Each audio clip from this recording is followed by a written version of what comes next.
Olá, sou o jornalista Will Silvestre, esse é o seu canal Hoje News, um canal de notícias, opinião e entretenimento.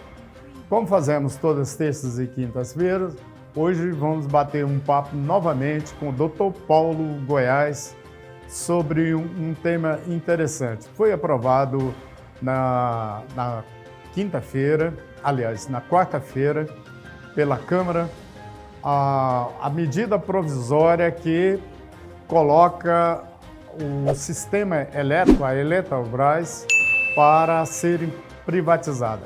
Claro que é um assunto que vai dar um baita de uma confusão, principalmente os partidos de esquerda que têm um domínio sobre o funcionalismo público e a Eletrobras é uma das maiores, digamos assim, é um dos maiores capital político onde essa central de servidores, sindicatos de servidores, a Central Única dos Trabalhadores, tem um domínio muito forte. Mas pelo bem do país, que é um país que eu sou um liberal convicto, quanto menor for o Estado, mais eficiente será a sua prestação de serviço. E como todo mundo sabe, a prestação de serviço do Estado brasileiro é das piores possível. Vejam bem, o ministro Paulo Guedes, com todo o desgaste que ele está tendo, ele conseguiu ontem, junto à Câmara Federal, junto principalmente com os aliados do governo, aprovar a medida provisória. Vamos falar com o Dr. Paulo um pouco sobre isso, esse domínio que os partidos de esquerda têm sobre o funcionalismo público e o custo que isso tem para o contribuinte. Dr. Paulo, seja bem-vindo. Muito obrigado aí mais uma vez por participar aí conosco desse bate-papo. Como é que o senhor viu aí Silvestre. Como é que o senhor viu aí a privatização, a aprovação dessa medida provisória que até que enfim é uma da, digamos assim, é a fatia do bolo da privatização mais generosa para quem arrematar, que é o sistema elétrico de regulação elétrica do país, a Eletrobras? Bom, Silvestre, eu vejo o seguinte: privatizar significa ampliar a concorrência. A Eletrobras tem um monopólio da energia no país. Ela é uma empresa que já provou ser ineficiente, as dificuldades que a gente tem com energia. Já uma parte, a distribuição e outras áreas já estão sendo privatizadas e melhoradas. E eu sempre chamo a atenção, quando se fala em privatizar, quando se privatizou a área de comunicação do país, telefonia, o que aconteceu? Havia naquele momento um Deus nos acuda, vai acabar, vão controlar, vão não sei o quê. Hoje nós temos N empresas cuidando de comunicação social. Nós podemos, com a pandemia, continuar com a vida via internet rápida. Praticamente existe 2 celulares para cada habitante do Brasil. E tudo funcionando. E olha que quando a internet atrasa 1 segundo, a gente fica brabo. Imagina se fosse estatizado. Nós que vivemos com telefonia estatizada, que você ficava 5, 6 horas num posto telefônico esperando para fazer uma ligação que às vezes demorava 1 minuto, 2 minutos, com um familiar em algum lugar do país. Isso acabou. O meu celular, praticamente, eu falo de qualquer lugar do país ou do mundo.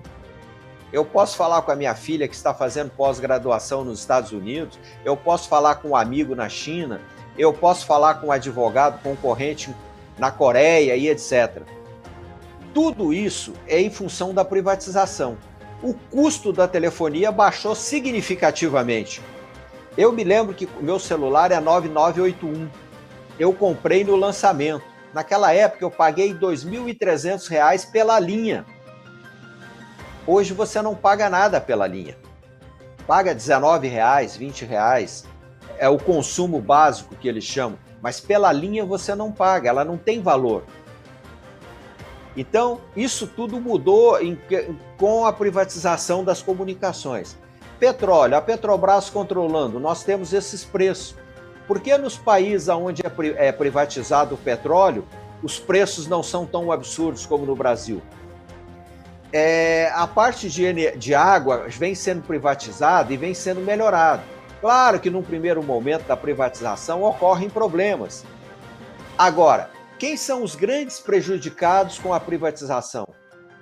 São os funcionários dessas empresas estatais que não são concursados, que não teriam direito de estabilidade, não são função de Estado e querem ficar lá ganhando altos salários. Eu já trabalhei numa estatal no início da minha vida. Meu salário na estatal era maior do que o salário de um ministro na época. Isso não é justo. Então, privatizando, você melhora o serviço, diminui o custo do Estado. Quanto mais dinheiro o Estado tem, mais melhorias ele faz, mais os impostos reduz e mais todos ganham.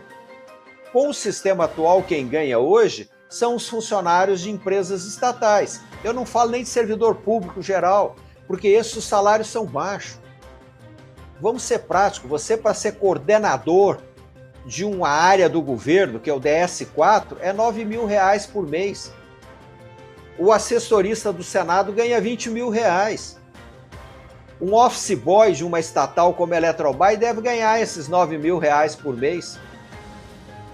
Qual a obrigação de um office boy e a obrigação de um coordenador DS4? E a gente está vendo aí na CPI a dificuldade de decisão. Doutor Paulo, então tem alguma coisa errada aí. Veja bem, se tem essa distorção muito grande, por que essa grita aí, principalmente dos partidos de esquerda, contra a privatização? Por exemplo, eu particularmente acho que o Banco do Brasil é um mastodonte. Você chega no banco, é uma prestação de serviço ruim, você percebe que não há uma grande euforia, motivação para poder prestar um serviço ali. Tanto faz ser cliente ou não, para eles não significa nada. O Banco do Brasil foi uma instituição que cresceu às custas, principalmente do setor agrícola, agropecuário, principalmente.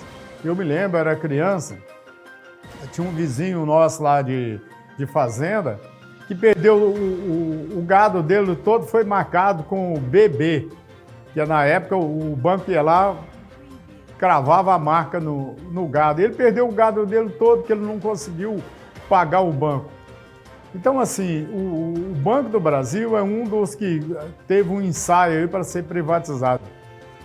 Como é que o senhor acha que, a partir dessa, digamos, que esse processo de privatização da Eletrobras, o senhor acha que pode vir também aí o Banco do Brasil aí nessa esteira?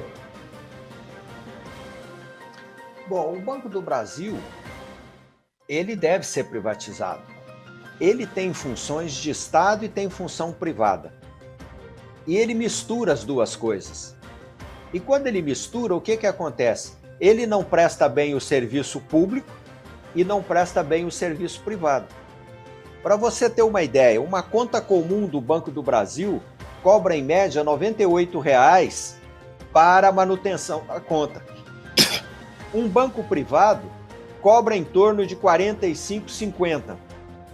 E um banco eletrônico não cobra nada.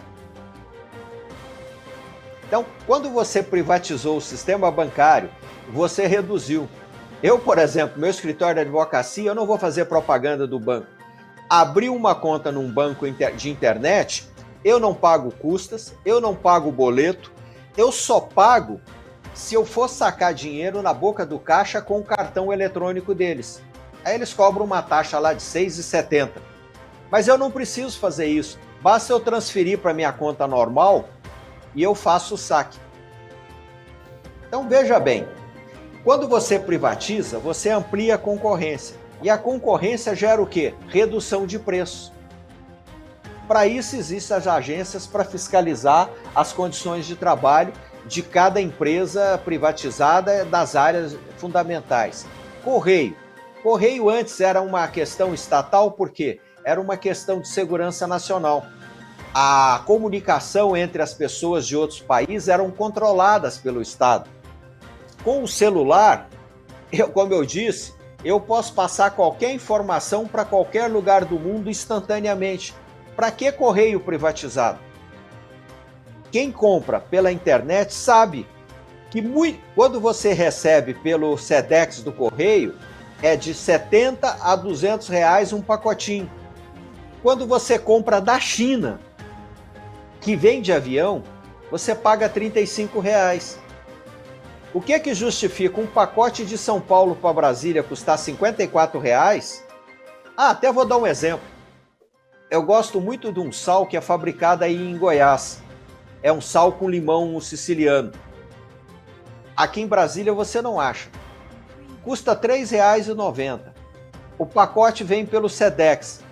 Eu compro 10 unidades do sal por R$ 39,00 e pago R$ 54,00 do frete.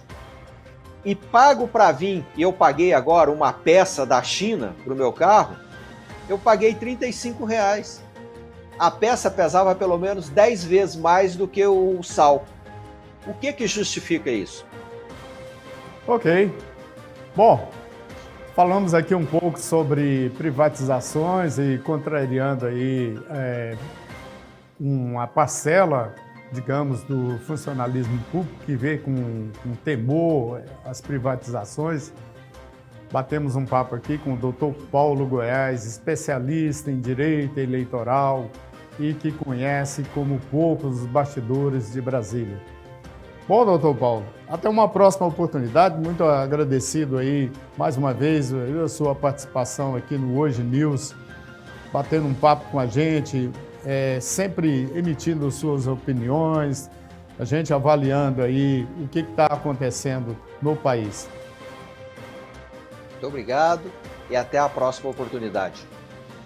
Então, este é o canal Hoje News, agradecendo a sua participação. Lembrando sempre,